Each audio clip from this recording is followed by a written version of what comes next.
ہماری تبلیغی جماعت کو دو جگہوں میں، ایک مقدس پاکیزہ جماعت ماشاءاللہ پوری دنیا کے اندر انقلاب لائے، اس کو دو جگہوں میں کس نے تقسیم کیا؟ السلام علیکم، کیسے ہو دوستو؟ امید ہے کہ آپ سب خیر و عافیت کے ساتھ ہوں گے۔ جی دوستو، آپ ذرا دیکھیں اور سنیں مولانا منظور مہنگر صاحب کو کہ تبلیغی جماعت کے دو ٹکڑے کیوں ہو گئے۔ آپ ذرا دیکھیں اور سنیں شیخ مولانا منظور مہنگر صاحب کو۔ ایک عبداللہ بن ابی رئیس المنافقین زبان سے کریں، اذا جاءك المنافقون قالوا نشهد انك لرسول الله والله يعلم انك لرسوله والله يشهد ان المنافقين لكاذبون۔ آ کر کے کہیں گے انک لرسول اللہ، اقرار کر رہا ہے، لیکن دل کیا ہے؟ دل یہ ہے، دل کا ذرا زڑے کو دیکھو، زڑے سے کہتا ہے يقولون لئن رجعنا إلى المدينة ليخرجن الأعز منها الأذل ولله العزة ولرسوله وللمؤمنين۔ ہم واپس جائیں گے نا، ان ذلیلوں کو، ابو بکر عمر عثمان علی کو، ان مہاجرین کو، ذلیلوں کو گھسیٹ کر کے مدینے سے نکالیں گے۔ ہم سوسائٹی والے لوگ ہیں، ہاں سوسائٹی والے۔ یہ آئے تھے وہاں سے، اللہ آپ کا بھلا کریں، کیونکہ مکے سے آئے تھے، روٹی بھی نہیں مل رہی تھی، ہماری روٹیاں کھا کھا کھا کھا کھا کھا کر کے اب ہم مدینہ والے باشندے سردار ہیں۔ اللہ اکبر۔ جب اس نے یہ جملہ کہا نا، حضرت زید بن ارقم رضی اللہ تعالیٰ نے سن کر نبی کو بتایا۔ نبی پاک صلی اللہ علیہ وسلم کے سامنے اس نے آ کر کے کہا کہ حضرت کس طریقے ہو سکتا ہے میری داڑھی آپ کے اسباق کے اندر آ رہا ہوں، آپ کے سبق میں آ رہا ہوں، آپ کے درس میں آ رہا ہوں، پابندی کے ساتھ آ رہا ہوں، ہم آپ پر جان فدا کرنے والے لوگ ہیں، کیا یہ میری پگڑی، یہ میری داڑھی، اس قسم کی آپ پر جان فدا کرنے والے لوگ، اس قسم کا کوئی منافق ہو سکتا ہے؟ یہ کر سکتا ہے؟ آپ کے بارے میں، ابو بکر کے بارے میں، عمر کے بارے میں ہم یہ کہہ دیں لا یخرجن الاعز من الاذل، یہ کیسے ہو سکتا ہے؟ بچہ ہے، سمجھتا نہیں ہے، کہیں سے پتہ نہیں، کان کے کچے ہیں، اس طریقے پر کہہ رہا۔ 12 بور کی طرح ایسے اس نے جملے نکال دیا۔ حضرت نے زید بن ارقم کی ہے کہ آپ صلی اللہ علیہ وسلم نے تکذیب کی، اور پھر اس کے بعد ان کے چچا نے کہا بس یہی تھا نا آپ کا مقصد، خود جھوٹے ثابت ہو گئے، ہمیں قوم کو شرمندہ بھی کر دیا۔ زید بن ارقم اللہ آپ کا بھلا کرے، وہ غریب پریشان۔ اور ادھر سے پھر یہ ہے کہ جب سے وحی نازل ہو گئی، اذا جاءک المنافقون قالوا نشهد انک لرسول اللہ، تردید ہو گئی کہ یہ صوفی صاحب یہ پکا جھوٹا ہے، اتنی بڑی داڑھی اس نے رکھی ہے۔ حضرت نے زید کو بلا کر کے کہا صلی اللہ علیہ وسلم، فرمایا کہ زید، اللہ پاک نے تیرے کانوں کو سچا قرار دیا ہے، بخاری کے الفاظ، اللہ نے تیرے کان کو سچے، تیرے کان جھوٹے نہیں ہے تو کہاں سے جھوٹا ہوگا؟ تیرے کان سچے ہیں، تو بچہ نہیں ہے، بچہ تو وہ ہے عقل کا کچا ہے، سمجھے؟ بچہ تو نہیں ہے، تو وہی ہے۔ اس لیے عبداللہ بن ابی کا بیٹا بھی تھا عبداللہ، وہ خالص صحابی تھا، یہ خالص منافق تھا۔ حضرت کا بیٹا، حضرت کا نہیں، عبداللہ بن ابی کا بیٹا، بیٹے کا نام بھی عبداللہ تھا۔ عبداللہ پکا صحابی تھا، اس نے تلوار اٹھایا، آ کر کے دروازے پہ کھڑے ہو گئے اپنے گھر کے، کہا جب تک محمد آپ کو اجازت نہیں دے گا، اللہ کی قسم میرے ابا نہیں آج ڈبہ ہو تو میں سیدھا کر دوں گا۔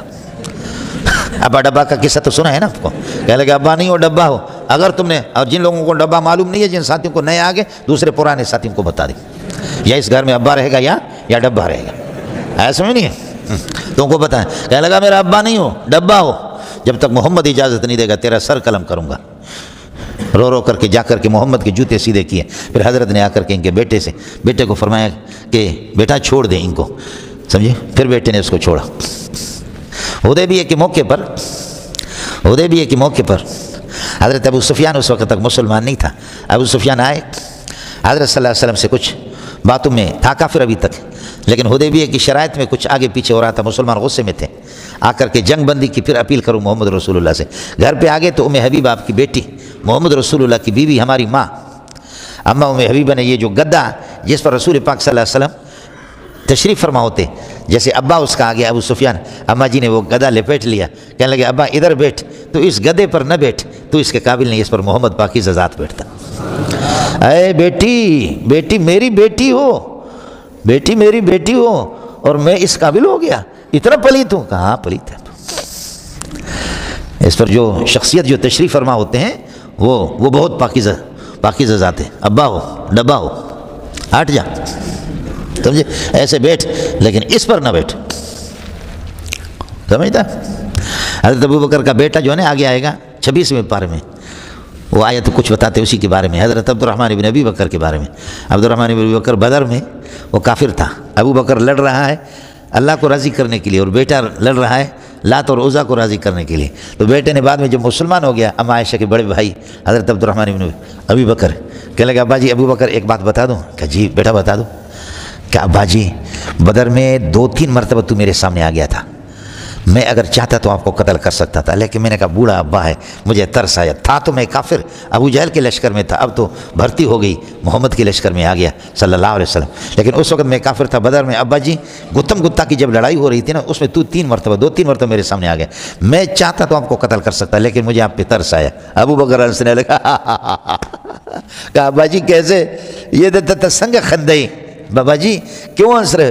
کہنے لگے کہ بیٹا خدا کی قسم میں نے آپ کو نہیں دیکھا، اگر تو میرے سامنے آتا تو میں تیرے ٹکڑے ٹکڑے کر کے چھوڑ دیتا، ہم تو محمدی ہے، ہم کون ہیں؟ ہم تو محمدی ہے، اگر تو میرے سامنے آتا نا میں تیرے ٹکڑے کر لیتا۔ اب تسی اتنے ہو یا کسی اور علاقہ بچوں ہو، اس لیے حضرت معاویہ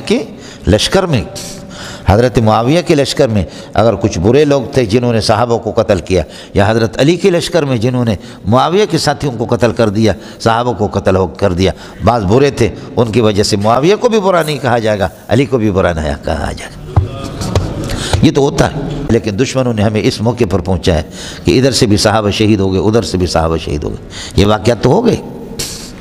تو چند افراد ہوتے ہیں درمیان میں، چند افراد ہوتے ہیں، مگس کو باغ میں جانے نہ دینا کہ ناحق خون پروانے کا ہوگا۔ آپ کی چمن کے اندر یہ ہے کہ علماء کی چمن میں بہت سے منافق آتے ہیں۔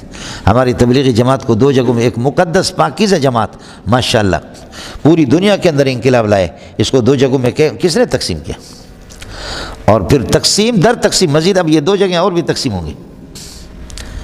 یہ کون ہے؟ ختم نبوت والوں کو کس نے تقسیم کیا؟